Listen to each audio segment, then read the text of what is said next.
Item ಯಾವುದೇ ಇರಲಿ try ಮಾಡಿ ಆಚಿ ಚಿಕನ್ ಮಸಾಲಾ. ಆಚಿ ಚಿಕನ್ ಮಸಾಲಾ.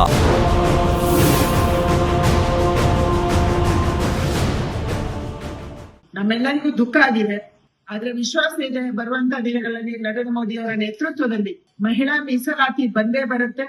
ನೀವು ಪರ ಮಾಡಿ, ನೀವು ವಿರೋಧ ಮಾಡಿ, ಮೀಸಲಾತಿ ಬರುತ್ತೆ, ಡಿಲಿಮಿಟೇಷನ್ ಬರುತ್ತೆ. ಯಾಕಂದ್ರೆ ಸೀಟ್ ಹೆಚ್ಚಾಗಲೇಬೇಕು. ಜನಸಂಖ್ಯೆಯ ಆಧಾರದಲ್ಲಿ ಇವತ್ತು ಸೀಟುಗಳನ್ನ ಕೊಡ್ಬೇಕು. ಅಮಿತ್ ಶಾ ಅವರು ಬಹಳ ಸ್ಪಷ್ಟವಾಗಿ ಹೇಳಿದ್ದಾರೆ, 50% ಹೆಚ್ಚುವರಿ ಸೀಟುಗಳು ಎಲ್ಲಾ ರಾಜ್ಯಗಳಿಗೆ ಸಿಗ್ತವೆ ಅಂತ ಹೇಳಿ. ಅದಕ್ಕಾಗಿ 50% ಸಿಕ್ಕರೆ ಕರ್ನಾಟಕದಲ್ಲಿ ಕೂಡ 14 ಸೀಟ್ ಜಾಸ್ತಿ ಆಗುತ್ತೆ. 28 + 14. ಯಾವ್ಯಾವ ರಾಜ್ಯದಲ್ಲಿ ಇವತ್ತು ಎಷ್ಟು ಸೀಟ್ ಇದೆಯೋ ಅದರ 50%ರಷ್ಟು ಸೀಟ್ಗಳು ಜಾಸ್ತಿ ಆಗ್ತವೆ. ಅವಾಗ ಪುರುಷರಿಗೂ ಅನ್ಯಾಯ ಆಗಲ್ಲ, ಮಹಿಳೆಯರಿಗೂ ಅವರ ಅಧಿಕಾರ ಅವರಿಗೆ ಸಿಗುತ್ತೆ. ಇದು ನಮ್ಮ ಅಪೇಕ್ಷೆ ಇರುವಂತದ್ದು. ಖಂಡಿತ ಇದು ಆಗುವಂತೆ ನೋಡ್ಕೋಬೇಕು. ಆದ್ರೆ ದೇಶದ ಜನ ಇವತ್ತು ರಾಹುಲ್ ಗಾಂಧಿ ನೇತೃತ್ವದ ಇಡೀ ಅಲಯನ್ಸ್ ಅನ್ನ ಕ್ಷಮಿಸೋದಿಲ್ಲ, ಮಹಿಳೆಯರು ಕ್ಷಮಿಸುವುದಿಲ್ಲ. ದಕ್ಷಿಣ ಭಾರತ ಮತ್ತು ಉತ್ತರ ಭಾರತ ಅನ್ನುವಂತ ಕತೆ ಹೇಳ್ಕೊಂಡು ಡಿವೈಡ್ ಮಾಡಿಕೊಂಡು ಪರಸ್ಪರ ಹೊಡೆದಾಡುವ ರೀತಿಯಲ್ಲಿ ಮಾಡಿಕೊಂಡು ಇವತ್ತು ದಕ್ಷಿಣ ಭಾರತಕ್ಕೆ ಹೆಚ್ಚುವರಿ ಸೀಟು ಸಿಗ್ತಾ ಇತ್ತು. ನಮ್ಮ ಜನಸಂಖ್ಯೆಯನ್ನ ಮೀರಿ ಆ ಸೀಟು ಸಿಗ್ತಾ ಇತ್ತು. ಇದಕ್ಕೂ ಅನ್ಯಾಯ ಮಾಡುವಂತದನ್ನ ಇಂಡಿಯಾ ಅಲಯನ್ಸ್ ಮಾಡಿದೆ. ದೇಶದ ಜನ ಗಮನಿಸ್ತಾ ಇದ್ದಾರೆ, ಮಹಿಳೆಯರು ಗಮನಿಸ್ತಾ ಇದ್ದಾರೆ. ಖಂಡಿತ ಬರುವಂತ ದಿನದಲ್ಲಿ ನಮ್ಗೆ ನ್ಯಾಯ ಸಿಗುತ್ತೆ ಅನ್ನುವಂತ ವಿಶ್ವಾಸ ನಮ್ಗಿದೆ. ಈಗ ನಿಮ್ಮ ಅಲಯನ್ಸ್ ಪಾರ್ಟ್ನರ್ ನಿಮ್ದು ಆಗ್ಲಿಲ್ಲ, ನೀವು ಮಾಡಬೇಕಾಗಿತ್ತಲ್ಲ ಕಾಂಗ್ರೆಸ್ ಪಾರ್ಟಿ. ನಾವು ನಿಮ್ಗೆ ಸಪೋರ್ಟ್ ಮಾಡಿದ್ವಿ ಈ ವಿಷಯಕ್ಕೆ. It is on record, you can check the records of the Rajya Sabha. ಹಾಗಾಗಿ ಕಾಂಗ್ರೆಸ್ ಪಾರ್ಟಿ ಯಾವತ್ತೂ ಯಾವುದೇ ರೀತಿಯಾದಂತಹ ಪ್ರೋಗ್ರೆಸಿವ್ ವಿಚಾರಕ್ಕೆ, ದೇಶಕ್ಕೆ ಒಂದು ಸೆಕ್ಷನ್ಗೆ ಒಳ್ಳೇದಾಗಬೇಕಂತ ಬಂದಾಗ ಅವರು ನೆಗೆಟಿವ್ ಅಪ್ರೋಚ್ ಇದೆ. ಮಹಿಳಾ ವಿರೋಧಿಯಾಗಿದ್ದಾರೆ. ನೆಹರು SC/ST ವಿರೋಧ ಮಾಡಿದರು ರಿಸರ್ವೇಷನ್ ಅನ್ನು. ರಾಜೀವ್ ಗಾಂಧಿ OBC ರಿಸರ್ವೇಷನ್ ವಿರೋಧ ಮಾಡಿದರು. ಕಾಕಾ ಕಾಲೇಲ್ಕರ್ ಕಮಿಟಿ ಎಕ್ಸಿಕ್ಯೂಟಿವ್ ನೆಹರುವಿಂದ ಹಿಡ್ಕೊಂಡು ಯಾರೂ ಮಾಡಲಿಲ್ಲ. ಮಂಡಲ್ ಕಮಿಷನ್ ಅನ್ನು VP ಸಿಂಗ್ ಅವರು ಜಾರಿಗೆ ತರ್ತೀನಿ ಅಂತ ಹೊಂಟಾಗ ರಾಜೀವ್ ಗಾಂಧಿ ಅವರ ಸುದೀರ್ಘವಾದಂತಹ ಭಾಷಣ ಇದೆ ಲೋಕಸಭೆ ಒಳಗೆ ವಿರೋಧ ಮಾಡಿ. ಹಿಂಗಾಗಿ Congress party is totally against this bill. ಸುಮ್ಮನೆ ಇದಕ್ಕೊಂದು ಡಿಲಿಮಿಟೇಷನ್ ಮಾಡ್ತೀರಿ, ಇದು ಮಾಡ್ತೀರಿ. ಮತ್ತು ಡಿಲಿಮಿಟೇಷನ್ ಅಕಸ್ಮಾತ್ ಈಗ ಮುಂದೆ ಬಂತಪ್ಪ, 26ಕ್ಕೆ ಮುಗೀತದ, 29ರ ನಂತರ ಮಾಡ್ತೀವಿ ಅಂತ ಹೇಳ್ಬೋದು. 29ರ ನಂತರ ನಾವೇ ಇರ್ತೀವಿ. BJP will be in power in even after 29. ಯಾವಾಗಾದ್ರೂ ಡಿಲಿಮಿಟೇಷನ್ ಇನ್ನು ಮುಂದೆ ನಾವೇ ಮಾಡೋದು. ಆ ಬೇಡಿಕೆಗೆ ಪೂರಕವಾಗಿ ಸ್ಪಂದನ ಮಾಡಬೇಕು ಅಂತ ಹೇಳುವಂಥದ್ದು ಪ್ರಯತ್ನಗಳನ್ನು ಬೇರೆ ಬೇರೆ ಮಾಡಿದ್ದಾರೆ. 1996ನೇ ಇಸ್ವಿಯಲ್ಲಿ ಮಾನ್ಯ HD ದೇವೇಗೌಡರು ಪ್ರಧಾನಿಗಳಾಗಿದ್ದಾಗ ಇಂಟ್ರೊಡ್ಯೂಸ್ ಮಾಡಿದ್ರು, ಆಗಿಲ್ಲ. ವಾಜಪೇಯಿ ಅವರು ಪ್ರಯತ್ನ ಮಾಡಿದ್ರು, ಆಗಿಲ್ಲ. ಮನಮೋಹನ್ ಸಿಂಗ್ ಅಂತೂ ತಲೆ ಕೆಡಿಸ್ಕೊಂಡಿಲ್ಲ. ಅದು ಏನೇ ಇರಲಿ, 2023ನೇ ಇಸ್ವಿಯಲ್ಲಿ ಮೊದಲ ಬಾರಿಗೆ ಮಹಿಳಾ ಮೀಸಲಾತಿ ಲೋಕಸಭೆ ವಿಧಾನಸಭೆಯಲ್ಲಿ 33% ಕೊಡಬೇಕು ಅನ್ನೋ ಬಿಲ್ ಪಾಸ್ ಆಗಿದೆ. ಆದರೆ ಅಲ್ಲೊಂದು ಕಂಡೀಷನ್ ಇತ್ತು. ಈಗ ಏನು ಸೆನ್ಸಸ್ ಈಗ ಇರುವಂಥ ಸ್ಥಾನಗಳು ಏನಿದೆ ಅದು 2001ರ ಜನಗಣತಿ 2011ರದ್ದು ತಗೊಂಡಿಲ್ಲ. ಆದರೆ ಮುಂದೆ ಬರುವಂಥ 21-22 ಜನಗಣತಿ ಆಗಬೇಕಾಗಿತ್ತು. ಕೋವಿಡ್ ಬೇರೆ ಕಾರಣಕ್ಕೆ ಆಗಿಲ್ಲ.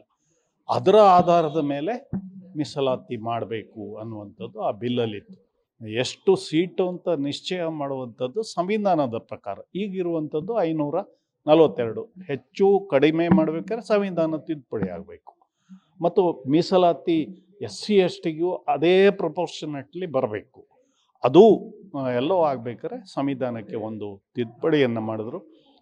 ಆದರೆ ಸಂವಿಧಾನ ತಿದ್ದುಪಡಿ ಪಾಸ್ ಆಗಬೇಕಾದ್ರೆ 2/3 ಮೆಜಾರಿಟಿಲಿ ಪಾಸ್ ಆಗಬೇಕು. ನಿಮಗೆಲ್ಲ ಗೊತ್ತಿದೆ, ನಿನ್ನೆ ಅದು ಪಾಸ್ ಆಗಲಿಲ್ಲ. 2/3 ಬಹುಮತ ಬರದೆ ಉದ್ದೇಶಪೂರ್ವಕವಾಗಿ ರಾಜಕೀಯ ದುರುದ್ದೇಶದಿಂದ ಇದನ್ನು ಮಾಡಿದ್ದಾರೆ. ನಮ್ಮ ಸರ್ಕಾರದ ನಿಲುವು ಭಾಳ ಸ್ಪಷ್ಟತೆ ಇತ್ತು.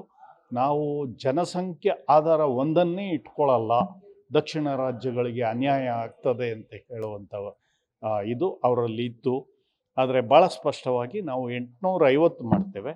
850 ಮಾಡಿದಾಗ ಎಲ್ಲ ರಾಜ್ಯಗಳಿಗೆ ಪ್ರಪೋರ್ಷನೇಟ್ ಕೊಡ್ತೇವೆ. ಪ್ರಪೋರ್ಷನೇಟ್ ಕೊಟ್ಟಾಗ ಉದಾಹರಣೆಗೆ ಹೇಳಿದ್ದಾರೆ, ಕರ್ನಾಟಕವನ್ನೇ ಕೋಟ್ ಮಾಡಿ ಹೇಳಿದ್ದಾರೆ. 28 ಇದ್ದಿದ್ದು 42, ಕೊನೆಗೆ ಅದೂ ಕಡಿಮೆ ಆಗ್ತದೆ. ಅಂದರೆ ಈಗ ಇರುವಂಥ ಸ್ಥಾನಗಳು ಏನಿದೆ ಅದು ಅಸೆಂಬ್ಲಿಗೂ ಬಂದು ಹೋಗ್ತದೆ ಆಟೋಮೆಟಿಕ್. ಅದನ್ನು ಹೇಳಿದ್ದಾರೆ ಭಾಳ ಸ್ಪಷ್ಟವಾಗಿ. ಈಗ 28 ಇದ್ದಿದ್ದು ಕರ್ನಾಟಕ 56, ಕೇರಳ 20 ಇದ್ದಿದ್ದು 40 ಆಗ್ತಾಯಿತ್ತು. ರೈಟಿಂಗಲ್ಲಿ ಕೊಡ್ತೀವಿ, ಅದಕ್ಕೆ ಈಗಲೇ ತಿದ್ದುಪಡಿಯನ್ನು ತರ್ತೇವೆ ಅನ್ನುವಂಥ ಮಾತನ್ನು ಹೇಳಿದರು. ಇದೊಂದು ಬಹಳ ಒಂದು ಸುವರ್ಣಾವಕಾಶ ನಮ್ಮ ಪ್ರಜಾಪ್ರಭುತ್ವದ ವ್ಯವಸ್ಥೆಯಲ್ಲಿ. ನಮ್ಮ ಮಹಿಳಾ ಸಮುದಾಯಕ್ಕೆ 33% ಮಹಿಳಾ ಮೀಸಲಾತಿಯನ್ನು ಕೊಡುವಂತದ್ದು ಸುವರ್ಣ ಅವಕಾಶವನ್ನ ನಿನ್ನೆ ಅದನ್ನ ಪಾಸ್ ಆಗ್ಲಿಕ್ಕೆ ಬಿಡ್ಲಿಲ್ಲ ವಿರೋಧ ಪಕ್ಷದವರು. ಇದರಿಂದ ವಿರೋಧ ಪಕ್ಷದವರು ಅದಕ್ಕೆ ಅಡ್ಡ ಹಾಕಿದ್ರಿಂದ ಇವತ್ತು ಆ ಮಸೂದೆಗೆ ಸೋಲಾಗಿದೆ. ಇದು ನಿಜವಾಗ್ಲೂ ನಾವು ನಮ್ಮ ಮಹಿಳಾ ಸಮುದಾಯಕ್ಕೆ ಮಾಡತಕ್ಕಂತ ಒಂದು ದೊಡ್ಡ ಅವಮಾನ ಅಥವಾ ಅಪಮಾನ ಮತ್ತು ಅಗೌರವ ಅಂತ ನನ್ನ ಭಾವನೆ. ಯಾಕೆಂದ್ರೆ ಅವರನ್ನ ಮುಖ್ಯವಾಹಿನಿಗೆ ತರತಕ್ಕಂತ ವ್ಯವಸ್ಥೆ ಆಗ್ಬೇಕಾಗಿತ್ತು. ಈಗಾಗಲೇ 30 ವರ್ಷ ವಿಳಂಬ ಆಗಿದೆ. 1996ನೇ ಇಸ್ವಿನಲ್ಲಿ ಸನ್ಮಾನ್ಯ ದೇವೇಗೌಡರು ಪ್ರಧಾನಮಂತ್ರಿ ಆಗಿದ್ದಾಗ ಈ ವಿಧೇಯಕವನ್ನು ಮಂಡಿಸಿದ್ರು, ಆದ್ರೆ ಅದು ಅನುಮೋದನೆ ಸಿಗ್ಲಿಲ್ಲ. ಇವಾಗ ನಮ್ಮ ನರೇಂದ್ರ ಮೋದಿಯವರ ನಾಯಕತ್ವದಲ್ಲಿ ಇದಕ್ಕೆ ಕಾಯಕಲ್ಪ ಮಾಡಬೇಕು ಅನ್ನುವ ಒಂದು ನಿರ್ಧಾರ ಮಾಡಿದ್ರು. ಇದಕ್ಕೆ ವಿರೋಧ ಪಕ್ಷದವರು ಸಹಕರಿಸಲಿಲ್ಲ. ಯಾಕೆಂದ್ರೆ ಅದರ ಜೊತೆಗೆ ಏನೋ ಒಂದು ಇಲ್ಲ, ದಕ್ಷಿಣ ಭಾರತದಲ್ಲಿ ಇದು MP ಸೀಟ್ಸ್ ಬಹಳ ಲೋಕಸಭಾ ಸದಸ್ಯರ ಸಂಖ್ಯೆ ಕಡಿಮೆ ಆಗುತ್ತೆ ಎನ್ನುವ ನೆರೇಟಿವ್ ಅಥವಾ ಒಂದು ಆಪ್ರೆನ್ಷನ್ ಮಾಡಿ ಅದು ನಿಜ ಅಲ್ಲ. ಯಾಕೆಂದ್ರೆ ನಮ್ಮ ಗೃಹ ಮಂತ್ರಿಯವರು ಹೇಳಿದ್ರು, ಅದರ ಲೋಕಸಭೆನಲ್ಲೇ ಹೇಳಿದ್ರು, ನನಗೆ 1 ಗಂಟೆ ಅವಕಾಶ ಕೊಡಿ, ಅಡ್ಜರ್ನ್ ಮಾಡಿ, ನಾನು ಇದನ್ನ ಈ ಬಿಲ್ಲಲ್ಲೇ ಸೇರಿಸ್ತೀನಿ ಈ ಅಮೆಂಡ್ಮೆಂಟ್ ನ. ಅಂದ್ರೆ ನಾವು ಪ್ರಪೋರ್ಷನೇಟ್ ಆಗಿ 50% ಇನ್ಕ್ರೀಸ್ ಮಾಡತಕ್ಕಂತ ಒಂದು ವಿಧೇಯಕವನ್ನು ಕೂಡ ಮಂಡಿಸೋಣ ಅಂತಾನು ಹೇಳಿದ್ರು. ಅದರಿಂದ ಏನಾಗ್ತಾ ಇತ್ತು, ನಮ್ಮ ದಕ್ಷಿಣ ಭಾರತದ ರಾಜ್ಯಗಳಿಗೆ ಕರ್ನಾಟಕವೂ ಸೇರಿ ಈಗ ನಮ್ದು 28 ಇತ್ತು, 42 ಆಗ್ತಾ ಇತ್ತು. ತಮಿಳುನಾಡು 39 ಇತ್ತು, 59 ಆಗ್ತಾ ಇತ್ತು.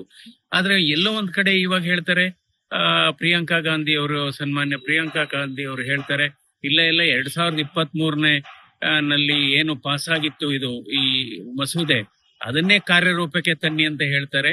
ಅಂದ್ರೆ 543 ಒಳಗಡೆನೆ 33% ರಿಸರ್ವೇಶನ್ ಕೊಟ್ರೆ ಸರಿಯಾಗತ್ತೆ ಅಂತ ಹೇಳ್ತಾರೆ. ಅವ್ರ ಪಕ್ಷದ ಗಂಡಸರುಗಳೇ ಇದನ್ನ ಒಪ್ಪೋದಿಲ್ಲ. ಹೀಗಾಗಿ ಇವತ್ತು ಏನೋ ಒಂದು ಸುವರ್ಣ ಅವಕಾಶ ಕೈ ಚೆಲ್ಲಿ ಹೋಯ್ತು. ಆದ್ರೆ ಇದು ನಿಜವಾಗ್ಲೂ ನಮ್ಮ ಮಹಿಳಾ ಸಮುದಾಯಕ್ಕೆ ಮಾಡಿದಂತ ದೊಡ್ಡ ಅಪಚಾರ ಅಂತ ಅನಿಸುತ್ತೆ ನನಗೆ.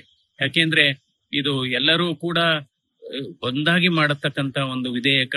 ಅದರಿಂದ ನಾವು ನಿಜವಾಗ್ಲೂ ಇದೊಂದು ಮನಸ್ಸಿಗೆ ಬಹಳ ನೋವಾಗುತ್ತೆ.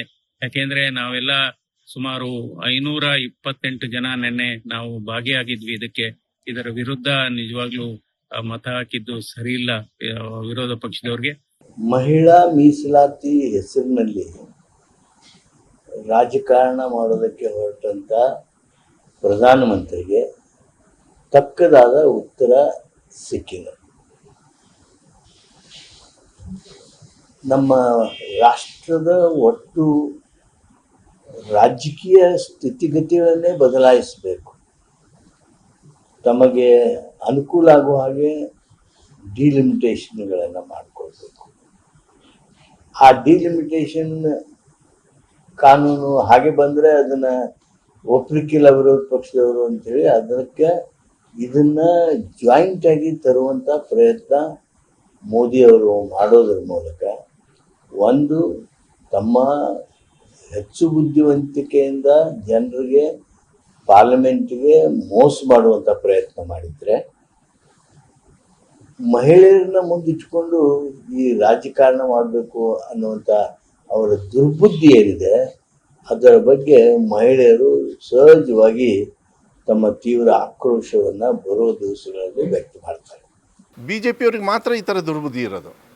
ಮಾಡಬೇಕಾದ್ರೆ ಆ ಕಾನೂನಿಂದ ನಿಜವಾಗ್ಲೂ ಹೆಣ್ಮಕ್ಳಿಗೆ ಕೆಲವರಿಗೆ ಅನ್ಯಾಯ ಆಗುತ್ತೆ ಅಂತ ಹೇಳಿದರೆ I think will have to really ಅದು ರೆಸ್ಪಾನ್ಸಿಬಿಲಿಟಿ ಆಗ್ತದೆ.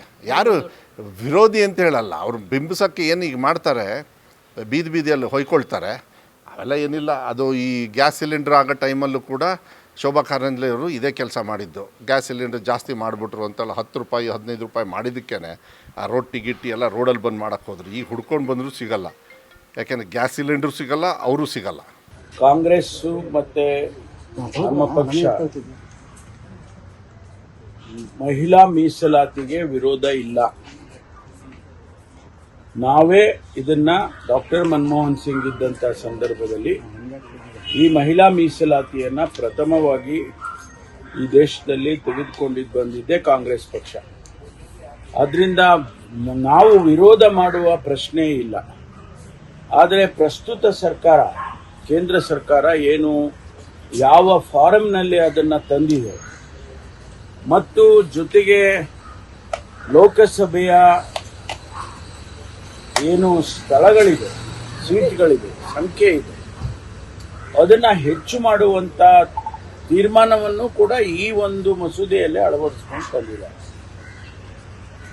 543 ಸೀಟ್ಗಳಿರುವ ಲೋಕಸಭೆ ಸೀಟು 850 ಮಾಡತಕ್ಕಂಥ ರೀತಿಯಲ್ಲಿ ಇದನ್ನು ತಂದಿದ್ದಾರೆ. ಇದರ ಬಗ್ಗೆ ಚರ್ಚೆ ಆಗಬೇಕಾಗಿತ್ತಲ್ವಾ?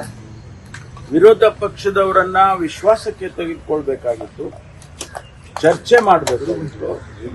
ಆನಂತರ ಮಸೂದೆಯನ್ನ ಲೋಕಸಭೆಗೆ ತಂದಿದ್ದಿದ್ರೆ ಬಹುಶಃ ಅದು ಪಾಸ್ ಆಗ್ತಾ ಇತ್ತು. ಇವರ ಕುಟಿಲ ತಂತ್ರಗಳಿಗೆ ಸೋಲಾಗಿತ್ತು ಭಾರತೀಯ ಜನತಾ ಪಾರ್ಟಿ, RSS ಅವರ ಕುಟಿಲ ತಂತ್ರ ಏನು ಅಂತ ಹೇಳಿದ್ರೆ, ಈ ದೇಶದಲ್ಲಿ ಸಾವಿರಾರು ಲಕ್ಷಾಂತರ ಜನ ಈ ದೇಶಕ್ಕೆ ಸ್ವಾತಂತ್ರ್ಯಕ್ಕೋಸ್ಕರ ಪ್ರಾಣ ತ್ಯಾಗ ಮಾಡಿ, ಸರ್ವಸ್ವವನ್ನು ತ್ಯಾಗ ಮಾಡಿ ಈ ದೇಶಕ್ಕೆ ಸ್ವಾತಂತ್ರ್ಯ ತಂದುಕೊಟ್ಟಂತಹ ಈ ಮಹಾನ್ ಸ್ವತಂತ್ರ ಭಾರತದಲ್ಲಿ ಕುಟಿಲ ತಂತ್ರದಿಂದ ಅನಾಯಾಸವಾಗಿ ಅಧಿಕಾರವನ್ನ ಹಿಡಿಯಲು ಪ್ರಯತ್ನ ಮಾಡಿದಂತಹ RSS ಭಾರತೀಯ ಜನತಾ ಪಾರ್ಟಿಯವ್ರನ್ನ ಲೋಕಸಭೆಯಲ್ಲಿ ವಿಫಲ ಮಾಡಿ, ಅಂದ್ರೆ ರಾಹುಲ್ ಗಾಂಧಿ ಅವರಿಗೆ ಅಭಿನಂದನೆ ಸಲ್ಲಿಸಬೇಕಾಗುತ್ತೆ. ಯಾಕಂದ್ರೆ ಈ ಕುಟಿಲ ತಂತ್ರವನ್ನ, ಇದು ದೊಡ್ಡ ಒಂದು ಚಕ್ರ ವ್ಯೂಹವನ್ನೇ ಭೇದಿಸಿ ರಾಷ್ಟ್ರದ ಗೆಲುವು ಮತ್ತು ಸ್ವತಂತ್ರ ಭಾರತದ ಸಂವಿಧಾನದ ಗೆಲುವು, ಅದನ್ನ ನಾವು ನಿನ್ನೆ ನೋಡಪ್ಪ ಒಂದು ಒಳ್ಳೆಯ ಚರ್ಚೆ ಆಯ್ತು ಪಾರ್ಲಿಮೆಂಟ್ ಅಲ್ಲಿ. ಇವರು ಎಲ್ಲೂ ಸಹ ನರೇಂದ್ರ ಮೋದಿ ಅವರ ಭಾಷಣ ನೀವು ನೋಡಿದಾಗ ಎಲ್ಲೂ ಸಹ ಮಹಿಳಾ ಮೀಸಲಾತಿ ಬಗ್ಗೆ ಮಾತೇ ಆಡಿಲ್ಲ. ಅವರು ಮಾತಾಡಿರ್ತಕ್ಕಂಥದ್ದು ಡಿಲಿಮಿಟೇಷನ್ ಮೇಲೆ ಮಾತಾಡಿರ್ತಕ್ಕಂಥದ್ದು.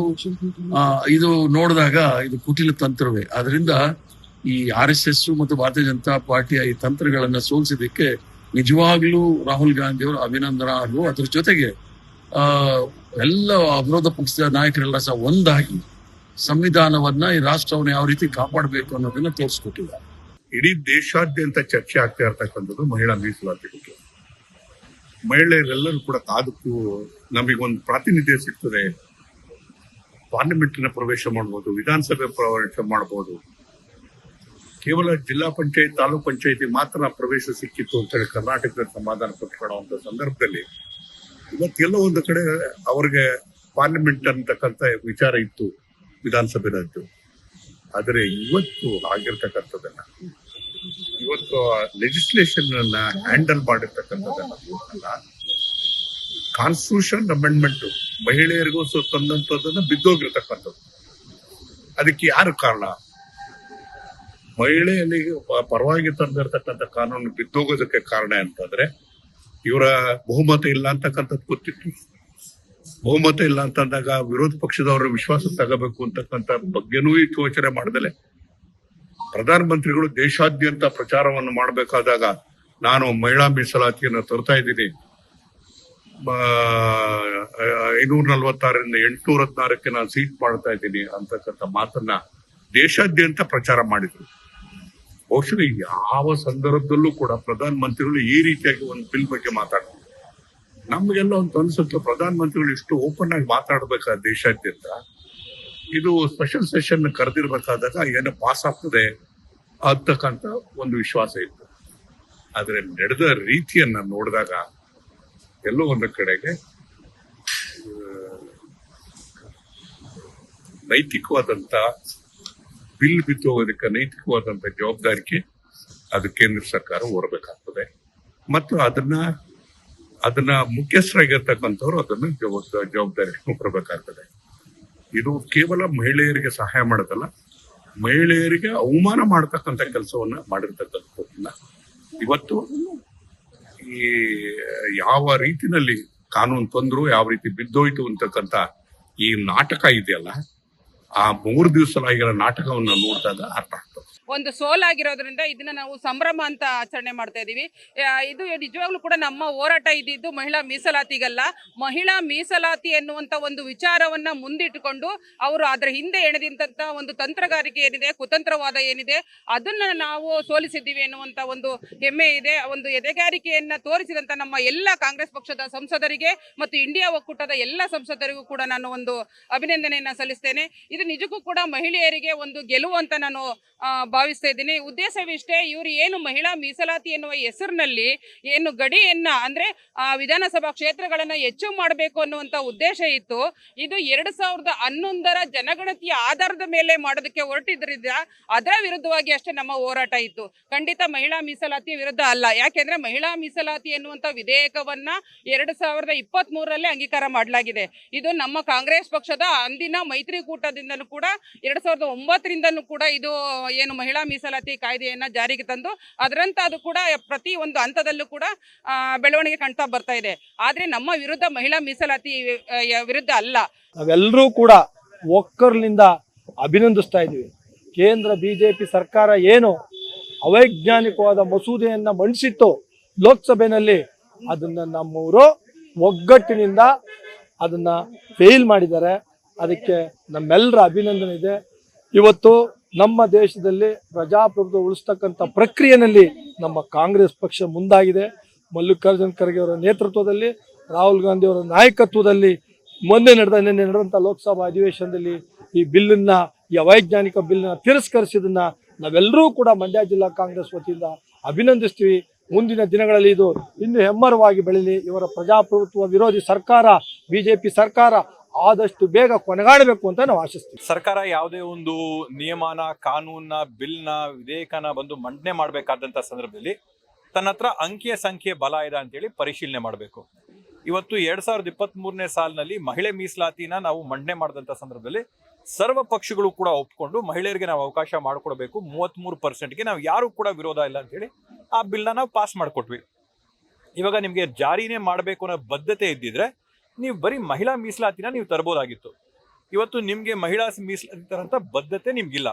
ಅದಕ್ಕೆ ಬಿಜೆಪಿ ಏನ್ ಮಾಡಿದ್ರು, ಕುತಂತ್ರ ಪಿತೂರಿ ಮಾಡಿ ಡಿಲಿಮಿಟೇಷನ್ ಬಿಲ್ನ ನೀವು ಮಹಿಳಾ ಮೀಸಲಾತಿಗೆ ಲಿಂಕ್ ಮಾಡಿ, ಡಿಲಿಮಿಟೇಷನ್ ಬಿಲ್ನ ನೀವು ಚರ್ಚೆ ಮಾಡದೆ, ಯಾರನ್ನೂ ಕೂಡ ವಿಶ್ವಾಸಕ್ಕೆ ತಗೋದೆ, ಜನಗಣತಿ ನಡೆಸದೆ, ಸೆನ್ಸಸ್ ತಗೊಂಡೆ, ನೀವೇನಿವತ್ತು ಕಾಸ್ಟ್ ಸೆನ್ಸಸ್ ಮಾಡ್ತಾ ಇದ್ದೀರಾ, ಪಾಪ್ಯುಲೇಷನ್ ಸೆನ್ಸಸ್ ಮಾಡ್ತಾ ಇದ್ದೀರಾ, ಅವು ಯಾವನ್ನೂ ಕೂಡ ಗಣನೆಗೆ ತಗೊಂಡೆ, ಏನು 1976ನೇ ಇಸ್ವಿಯಲ್ಲಿ ಪ್ರಪೋರ್ಷನ್ನ ಮೇಂಟೈನ್ ಮಾಡ್ತೀವಿ ಅನ್ನೋದನ್ನ 25 ವರ್ಷಕ್ಕೆ ಮುಂದೆ ಹಾಕಿತ್ತು.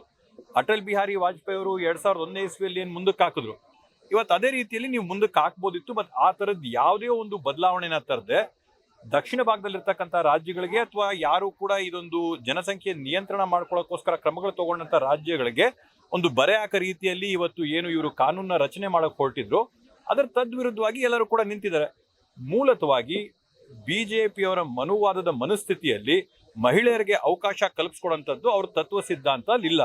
ನೇರವಾಗಿ ಅದನ್ನ ಮಾಡಲಾರ್ದೆ ಪರೋಕ್ಷವಾಗಿ ಡಿಲಿಮಿಟೇಷನ್ ಬಿಲ್ಗೆ ಮಹಿಳಾ ಮೀಸಲಾತಿನ ಲಿಂಕ್ ಮಾಡಿ ಆ ಬಿಲ್ನ ಫೇಲಿಯರ್ ಮಾಡೋಂಥ ಕೆಲಸನ ಅವರು ಕುತಂತ್ರ ಪಿತೂರಿ ಮಾಡಿರ್ತಕ್ಕಂಥದ್ದು ದೇಶದ ಎಲ್ಲಾ ಜನರಿಗೂ ಕೂಡ ಗೋಚರವಾದಂಥದ್ದು. ಅವರು ಮಹಿಳಾ ಮೀಸಲಾತಿ ಮಾಡ್ಬೇಕಂದ್ರೆ ಪ್ರತ್ಯೇಕವಾಗಿ ಆ ಬಿಲ್ನ ತಗೋಬರ್ಲಿ, ಯಾರು ಪಾಸ್ ಮಾಡ್ಕೊಡ್ಬೇಕು, ಎಲ್ಲಿ ಪಾಸ್ ಮಾಡ್ಕೊಡ್ಬೇಕು, 27ಕ್ಕೆ ಬೇಕಾದ್ರೆ 27ಕ್ಕೆ, 28ಕ್ಕೆ ಬೇಕಾದ್ರೆ 28ಕ್ಕೆ, 29ಕ್ಕೆ ಬೇಕಾದ್ರೆ 29ಕ್ಕೆ ನಾವು ಪಾಸ್ ಮಾಡ್ಕೊಡಕ್ ಎಲ್ಲಾ ಪಕ್ಷಗಳು ರೆಡಿ ಆಗಿದೀವಿ. ಈಗ ಯಾಕೆ ತಂದಾರ ಗೊತ್ತಿಲ್ಲ, ಅವ್ರು ಡಿಲಿಮಿಟೇಷನ್ ತಂದಾರ. ಈಗ ನಾಳೆಗೆ ಮಹಿಳಾ ಮೀಸಲಾತಿ ತೊಗೊಂಡು ಬಂದ್ರೆ ಒಪ್ಪಿಗೆ ಕೊಡ್ತಾರಲ್ಲ. ಈಗ ಹೇಳ್ಯಾರಲ್ಲ ನಮ್ಮ ಲೀಡರ್ಸ್ ಮಾತಾಡೋ ಟೈಮ್ ಇದ್ದ ಸ್ಟ್ರೆಂತಿಗೆ ಮಾಡ್ರ ಅಂತಲೂ ಹೇಳ್ಯಾರ. ಕಾಂಗ್ರೆಸ್ ಯಾಕೆ ವಿರೋಧ ಮಾಡ್ತು? ಇಲ್ಲ, ವಿರೋಧ ಮಹಿಳಾ ಮೀಸಲಾತಿ ಮಾಡಿಲ್ಲ. ಮೊದಲು ಯುನೈನ್ಮಸ್ ಆಗಿ ಪಾಸ್ ಆಗಿಲ್ಲ. ನೀವ್ ಯಾಕೆ ಕನ್ಫ್ಯೂಸ್ ಆಗ್ಲಕ್ಕೈತೀರಿ? ಅದೇ ನೀವು ಬಿಜೆಪಿದವ್ರು ಕೇಳ್ರಿ, ನೀವು ಮಾಧ್ಯಮದವ್ರು ಬಿಜೆಪಿದವ್ರು ಕೇಳಬೇಡ್ರಿ. ಮತ್ತೆ ಯಾವ ಬಿಲ್ ಪಾಸ್ ಮಾಡಿವಿ ಮೊದಲ ಅವಿರೋಧ ಆಗಿ? ಅದು ಯಾವ ಬಿಲ್ ಪಾಸ್ ಆದದ್ದು? ಯಾರು ಇಲ್ಲಿ ಕೇಳ್ರಿ, ಅವ್ರದ್ದು ಏನು ಕೆಲಸ ಅದ್ರಿ? ಅವ್ರದ್ದು ಏನದ ತಿರುಚಿ ಮುರುಚಿ ಜನರಿಗೆ ಕನ್ಫ್ಯೂಸ್ ಮಾಡ್ತಕ್ಕಂಥದ್ದು. ಅಧಿಕಾರ ಇದ್ದಾಗ ಅವರು ಏನು ಅಭಿವೃದ್ಧಿ ಕೆಲಸ ಮಾಡಲ್ಲ, ಇಂಥ ಟೈಮ್ ಮಾಡ್ತಾರೆ. ಈಗ ಮತ್ತೆ ಅದು ಯಾವ ಬಿಲ್ ಪಾಸ್ ಆಯ್ತು 2022ದಾಗ? ಹೇಳ್ರಿ, ನೀವೇ ಹೇಳ್ರಿ. ಅದು ಮಹಿಳಾ ಮೀಸಲಾತಿ ಬಿಲ್ ಪಾಸ್ ಆಗಿದೆ. ಇದು ಡಿಲಿಮಿಟೇಷನ್ ಬಿಲ್ ಅದು. ನಮ್ಮ ಎಲ್ಲ ರಾಜ್ಯಗಳಿಗೆ ಭಾಳಷ್ಟು ಅನ್ಯಾಯ ಆಗ್ತೀವಿ. ಎಲ್ಲ ಕಲ್ತು ಎಷ್ಟಾಗ್ತಾವೆ? 150 ಸೀಟ್ ಆಗ್ತಾವೆ.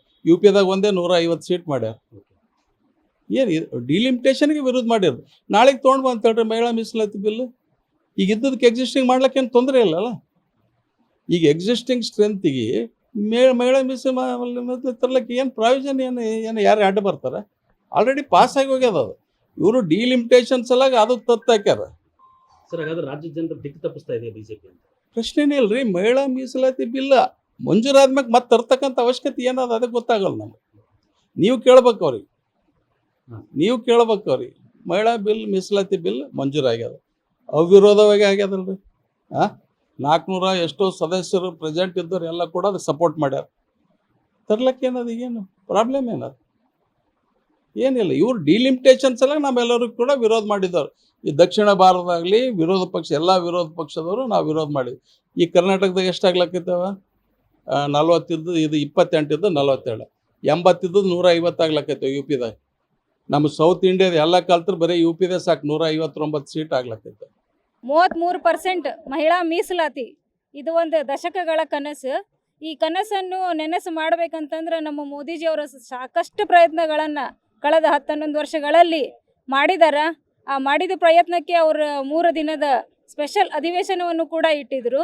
ಆದರೆ ಈ ಒಂದು 33% ಮೀಸಲಾತಿ ಮಸೂದೆ ಏನೈತಿ ಅದನ್ನು ವಿಫಲಗೊಳಿಸ್ಬೇಕಂದು ಕಾಂಗ್ರೆಸ್ ಇಂಡಿ ಮೈತ್ರಿಕೂಟ ಅದಕ್ಕೆ ತನ್ನ ಶತ ಪ್ರಯತ್ನಗಳನ್ನು ಮಾಡಿ ಕೊನೆಗೆ ಅದನ್ನು ವಿಫಲಗೊಳಿಸಿದಾರ.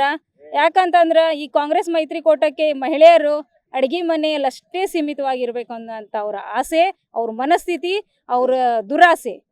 ಅದಕ್ಕೆ ಅವರು ಯಾಕಂತಂದ್ರೆ ಮಹಿಳೆಯರು ತಮ್ಮ ಕೆಲಸಗಳಲ್ಲಿ ಅತಿ ಸೂಕ್ಷ್ಮ ನಿರ್ಣಯಗಳನ್ನು ತಗೋತಾರ. ಹೆಂಗೆ ನಾವು ಮನೆ ಸಂಸಾರಗಳನ್ನೆಲ್ಲ ಮಾಡಿ ಹೊರಗೆ ನಮ್ಮ ವ್ಯಾಪಾರ ಒಳಗಿರಲಿ, ಸಮಾಜದೊಳಗಿರಲಿ ಎಲ್ಲ ನಿರ್ಣಯಗಳನ್ನು ತಗೊಂಡು ಮುಂದೆ ಬಂದಿರುವಂಥದ್ದು ಪಂಚಾಯತ್ಲಿದ್ದ ಹಿಡಿದು ಲೋಕಸಭೆವರೆಗೆ ನಮ್ಮ ಮೋದಿಜಿ ಅವರು ಅದನ್ನು ನೋಡಿ ಅರಿತುಕೊಂಡು ಈ ನಿರ್ಣಯವನ್ನು ತಗೊಂಡ್ರೆ ಮಹಿಳೆಯರು ಎಲ್ಲಿ ಮುಂದೆ ಬಂದು ನಮ್ಮ ನಿರ್ಣಯಕ್ಕೆ ಅಡ್ಡು ಹಾಕ್ತಾರ ಅಂತಂದು ಅವರಿಗೆ ಭಯ ಮನಸ್ಸಿನಲ್ಲಿ ಹುಟ್ಟು ಹಾಕಿ ಅವ್ರನ್ನ ಹೆಂಗಾದರೂ ಮಾಡಿ ಈ ಮಸೂದೆಯನ್ನು ನಾವು ತಡೆ ಹಿಡಿಬೇಕು ಅನ್ನೋಂಥ ಇದಕ್ಕೆ ಕಾರ್ಯದೊಳಗೆ ಅವರು ಶತಪ್ರಯತ್ನ ಮಾಡಿ ಇದನ್ನು ವಿಫಲಗೊಳಿಸಿದಾರ. ಇವತ್ತು ಸಮಸ್ತ ನಾರಿ ಸಮಾಜ ಏನೈತಿ ಈ ಕರಾಳ ದಿನವನ್ನು ಎಂದಿಗೂ ಮರೆಯೋಕ್ಕಾಗೋದಿಲ್ಲ. ಯಾಕಂತಂದ್ರೆ ನರೇಂದ್ರ ಮೋದಿಜಿ ಅವರು 33% ಏನು ಮಹಿಳೆಯರಿಗೆ ಕೊಟ್ಟಿದ್ರು. ಅದ್ರೊಳಗೆ ಮಹಿಳೆಯರೆಲ್ಲರೂ ಒಂದು ಕನಸವನ್ನು ಇಟ್ಕೊಂಡಿದ್ರು, ನಾವು ವಿಧಾನಸೌಧೆ ಲೋಕಸಭೆ ಹೆಜ್ಜೆ ಹಾಕ್ತೀವಿ, ನಿರ್ಣಯಗಳನ್ನು ಮಂಡಿಸ್ತೀವಿ. ಈ ಒಂದು ಕಾರ್ಯಕ್ಕೆ ಏನು ಇಂಡಿಕೋಟ ಮೈತ್ರಿಕೋಟ ಏನೈತಿ ಕಲ್ಲು ಹಾಕ್ಯಾರ. ಇವರಿಗೆ ನಮ್ಮ ಸಮಸ್ತ ಭಾರತದ ಮಹಿಳಾ ಸಮಾಜ ಎಂದೆಂದಿಗೂ ಕ್ಷಮಿಸಿದಲ್ಲ. ಸನ್ಮಾನ್ಯ ರಾಹುಲ್ ಗಾಂಧಿ ಅವರು ಏನು ಇದನ್ನು ವಿರೋಧ ಮಾಡಿ ಏನು ಅವರ ಮಿತ್ರ ಪಕ್ಷಗಳು ಕೂಡ ಸೇರಿ ಇವತ್ತು ಆ ಬಿಲ್ ಅನ್ನು ತಿರಸ್ಕಾರ ಮಾಡಿದ್ದಾರೆ. ಅದಕ್ಕೆ ಜನ ಮುಂದಿನ ದಿನಗಳಲ್ಲಿ ಮಹಿಳೆಯರಿಗೇನು ಚುನಾವಣೆ ಬರ್ತಾ ಇದೆ, 5 ರಾಜ್ಯಗಳ ಚುನಾವಣೆಯಲ್ಲಿ ತಕ್ಕ ಪಾಠವನ್ನ ಕಲಿಸಿ ನಿಮ್ಮನ್ನ ಮನೆ ಕಲಿಸೋ ಮೂಲಕ ಜನ ಉತ್ತರ ಕೊಡ್ತಾರೆ ಅಂತೇಳಿ ಈ ಸಂದರ್ಭದಲ್ಲಿ ನಾನು ಹೇಳಲಿಕ್ಕೆ ಬಯಸ್ತಾ ಇದ್ದೀನಿ. ಯಾಕೆಂದ್ರೆ ಮಹಿಳೆಯರು ಈ ದೇಶದ ಶಕ್ತಿ, ಮಹಿಳೆಯರು ಈ ದೇಶದ ಸರ್ವಸ್ವ, ಮಹಿಳೆಯರಿಲ್ಲದೆ ಯಾವುದೇ ಕ್ಷೇತ್ರ ಇಲ್ಲ ಅಂತೇಳಿ ನಾವೆಲ್ಲ ಕೂಡ ಭಾವಿಸಿದೀವಿ. ಅದಕ್ಕೆ ನಮ್ಮ ಸನ್ಮಾನ್ಯ ದೇವೇಗೌಡರು 25 ವರ್ಷ ಹಿಂದೇನೆ ನಮ್ಮ JDS ಪಕ್ಷದ ಚಿಹ್ನೆಯನ್ನು ಕೂಡ ಮಹಿಳೆಯರ ಒಂದು ಭಾವಚಿತ್ರ ಇರತಕ್ಕಂಥದನ್ನ ಮಾಡಿರತಕ್ಕಂಥದ್ದು. ನಮ್ಮ ನಾಯಕರು ಕುಮಾರಸ್ವಾಮಿ ಅವರು ಕೂಡ ನಿನ್ನ ಪಾರ್ಲಿಮೆಂಟ್ ಅಲ್ಲಿ ಬಹಳ ಅಚ್ಚುಕಟ್ಟಾಗಿ ಅವರು ಮಾತನಾಡಿದ್ದಾರೆ, ನಾನು ಕೇಳಿಸ್ಕೊಂಡಿದ್ದೀನಿ. ಆದ್ರೆ ಇಲ್ಲಿನ ಕಾಂಗ್ರೆಸ್ ಸರ್ಕಾರ ಇವತ್ತು ಕಾಂಗ್ರೆಸ್ ನಾಯಕರುಗಳು ಹಲವಾರು ನಾಯಕರುಗಳ ಹೇಳಿಕೆಗಳನ್ನ ನಾನು ಗಮನಿಸಿದ್ದೀನಿ. ಏನೋ ಒಂದು ನೆಪ ಓಡಿ ಇವತ್ತು ಏನೋ ಡಿಲಿಮಿಟೇಷನ್ ಬಿಲ್ ತಂದ್ರು, ಚರ್ಚೆ ಮಾಡಿಲ್ಲ, ಅದಕ್ಕೆ ತರಾತುರಿಯಲ್ಲಿ ತಂದ್ಬಿಟ್ರು, ನಾವು ಮಹಿಳೆಯರ ವಿರೋಧ ಅಲ್ಲ, ನಾವು ಅದಕ್ಕೆ ಅದನ್ನ ನಾವು ತಿರಸ್ಕಾರ ಮಾಡಿದೀವಿ ಅಂತೇಳಿ ನೀವು ಏನೇ ಹೇಳಿದ್ರು ಕೂಡ ಮಹಿಳೆಯರು ನಿಮಗೆ ಕ್ಷಮೆ ಯಾಚಿಸಲ್ಲ, ನಿಮಗೆ ಬುದ್ಧಿ ಕಳಿಸ್ತಾರೆ. ಇವತ್ತು ರಾಜಕೀಯವಾಗಿ ಎಲ್ಲೋ ಒಂದ್ ಕಡೆ ಮಹಿಳೆಯರು ಬೆಳೆದು ಬಿಟ್ರೆ ತಮ್ಮ ಅಸ್ತಿತ್ವವನ್ನ ಕಳ್ಕೋಬೇಕಾಗುತ್ತೆ ಅಂತ ಹೇಳಿ ನಿಮ್ಗೆ ನಡಕ ಶುರುವಾಗಿದೆ ಅಂದ್ರಿ ಕಾಂಗ್ರೆಸ್ ನಾಯಕರುಗಳಿಗೆ. ನಿಮ್ಮ ನಾಯಕಿ ಕೂಡ ಒಬ್ಬರು ಮಹಿಳೆಯರು, ನಿಮ್ಮ ಸೋದರಿ ಕೂಡ ಒಬ್ಬರು ಮಹಿಳೆಯರು. ಅವ್ರಿಗೆ ಮಾತ್ರ ಆಸಕ್ತಿ ಇದೆ, ಅವ್ರಿಗೆ ಮಾತ್ರ MP ಆಗ್ಬೇಕು, ಸಾಮಾನ್ಯ ಮಹಿಳೆಯರು ಆಗ್ಬಾರ್ದಾ? ಹೇಳ್ಬೇಕಾಗ್ತದೆ. ಇವತ್ತು ಸಿದ್ದರಾಮಯ್ಯನವರು ನಾವು ಪಂಚ ಗ್ಯಾರಂಟಿಯನ್ನು ತಂದ್ಬಿಟ್ಟಿದೀವಿ, ಮಹಿಳೆಯರಿಗೋಸ್ಕರ ಶಕ್ತಿ ಯೋಜನೆ ಕೊಟ್ಟಿದೀವಿ, 2,000 ರೂಪಾಯಿ ಅಕೌಂಟ್ಗೆ ಹಾಕ್ತೀವಿ ಅಂತ ಹೇಳಿ ಅವ್ರನ್ನ ಮುಂದಿನ ದಿನಗಳಲ್ಲಿ ಬೆಳೀಲಿಕ್ಕೆ ಬಿಡ್ತಾ ಇಲ್ಲಲ್ಲ ಕಣ್ರಿ ನೀವು. ಯಾವ ಒಂದು ನೈತಿಕತೆ ಇದೆ ನಿಮ್ಗೆ? ಕಾಂಗ್ರೆಸ್ ಪಕ್ಷದವ್ರಿಗೆ ಮಾನ ಮರ್ಯಾದೆ ಏನಾದ್ರು ಇದ್ದಿದ್ರೆ ನೀವು ನರೇಂದ್ರ ಮೋದಿ ಅವರು ಒಳ್ಳೆ ಕಾರ್ಯಕ್ರಮ ಮಾಡ್ತಾ ಇದೀರಿ, ಬನ್ನಿ ನಿಮ್ ಜೊತೆ ನಾವು ಕೈ ಜೋಡಿಸ್ತೀವಿ ಅಂತ ಹೇಳಿ ನಿನ್ನೆ ಹೋಟೆಲ್ ಪಾಲ್ಗೊಂಡು ಆ ಬಿಲ್ ಅನ್ನ ಪಾಸ್ ಮಾಡಿ ಇವತ್ತು ಇಡೀ ದೇಶಾದ್ಯಂತ ಸಂಭ್ರಮಾಚರಣೆ ಮಾಡಬೇಕಾಗಿತ್ತು. ಅದನ್ನ ಬಿಟ್ಟು ಇವತ್ತು ಜನರ ಮುಂದೆ ಬೆತ್ತಲಾಗಿ ನಿಂತಿದ್ದೀರಿ ಇಂಡಿ ಕೂಟದವರು. ಸುದೀರ್ಘವಾಗಿ 2 ದಿನಗಳ ಕಾಲ ಚರ್ಚೆಯು ಕೂಡ ನಡೆದು ಅಂದ್ರ ಲೋಕಸಭೆಯಲ್ಲಿ ನಮ್ಮ ಕರ್ನಾಟಕದಲ್ಲಿ 28 ಲೋಕಸಭಾ ಸ್ಥಾನಗಳಿದ್ರೆ 42 ಲೋಕಸಭಾ ಸ್ಥಾನಗಳಾಗ್ತಾ ಇತ್ತು. ಇವತ್ತು ಈ 543 ಪಾರ್ಲಿಮೆಂಟಿನ ಸೀಟ್ಗಳನ್ನ ಬಹಳ ಜನಸಂಖ್ಯೆ ಕಡಿಮೆ ಇರುವಾಗ ಹಿಂದಿನ ಬಹಳ ವರ್ಷದ ಹಿಂದೆ ಮಾಡಲಾರದಂತ ಸೀಟ್ಗಳು ಮಾಡಿದಂತ ಸೀಟ್ಗಳಿವು. ಆದ್ರೆ ಇವತ್ತು 144 ಕೋಟಿ ಭಾರತದ ಜನಸಂಖ್ಯೆ ಆದಾಗ ಜನಸಂಖ್ಯೆಗೆ ಅನುಗುಣವಾಗಿ ಸೀಟ್ಗಳನ್ನ ಜಾಸ್ತಿ ಮಾಡಿ ಅದರಲ್ಲಿ 1/3 ಮಹಿಳೆಯರಿಗೆ ರಿಸರ್ವ್ ಮಾಡಬೇಕು ಅನ್ನುವಂತ ಕಾನೂನನ್ನ ಪಾಸ್ ಮಾಡಬೇಕಾಗಿತ್ತು. ಅದಕ್ಕೆ 2/3 ಬಹುಮತ ಬೇಕಾಗಿತ್ತು ಸಂವಿಧಾನ 131ನೇ ತಿದ್ದುಪಡಿಗೆ. 2 ದಿನ ಸುದೀರ್ಘವಾಗಿ ಚರ್ಚೆ ನಡೆಯಿತು. ಒಟ್ಟು ಲೋಕಸಭೆಯ ಸಂಖ್ಯೆ 543ರಿಂದ 850 ಮಾಡುವಂತದ್ದು, ಮಹಿಳೆಯರಿಗೆ ಅದರಲ್ಲಿ 273 ಸೀಟು ಮಹಿಳೆಯರಿಗೆ ರಿಸರ್ವ್ ಮಾಡುವಂತದ್ದು. ಕರ್ನಾಟಕ ವಿಧಾನಸಭೆಯಲ್ಲಿ ಈಗಿರುವಂತ 224 ಸೀಟು, ಅದರಲ್ಲಿ 334 ಸೀಟ್ಗಳನ್ನು ಮಾಡ್ತಕ್ಕಂತ ಒಂದು ಪ್ರಸ್ತಾವವನ್ನ ನಮ್ಮ ಪ್ರಧಾನಮಂತ್ರಿಗಳು ತಂದಿದ್ರು. ಆ 334ರಲ್ಲಿ 2/3 ಸೀಟುಗಳು ಮಹಿಳೆಯರಿಗೆ, 1/3 ಸೀಟುಗಳು ಮಹಿಳೆಯರಿಗೆ, 1/3. ಆದ್ರೆ ಈ ಬಿಲ್ಗೆ ನಮ್ಮಲ್ಲೇ ಆ ಬಿಲ್ಲು ಸಾಮಾನ್ಯ ರೀತಿಯಿಂದ ಪಾಸ್ ಆಗಿದೆ. 298 ಲೋಕಸಭಾ ಸದಸ್ಯರು ನಮ್ಮ ಪರವಾಗಿ ಮತ ಚಲಾವಣೆ ಮಾಡಿದ್ದಾರೆ. 230 ಲೋಕಸಭಾ ಸದಸ್ಯರು ಅದರ ವಿರುದ್ಧವಾಗಿ ಕಾಂಗ್ರೆಸ್, TMC ಮಮತಾ ಬ್ಯಾನರ್ಜಿ, DMK ಹಾಗೂ ಇನ್ನಿತರ ತುಕಡೆ ಪಾರ್ಟಿಗಳೆಲ್ಲ ಸೇರಿ ನಮ್ಮ ಬಿಲ್ಗೆ ವಿರೋಧವನ್ನ ವ್ಯಕ್ತ ಮಾಡಿದ್ರು.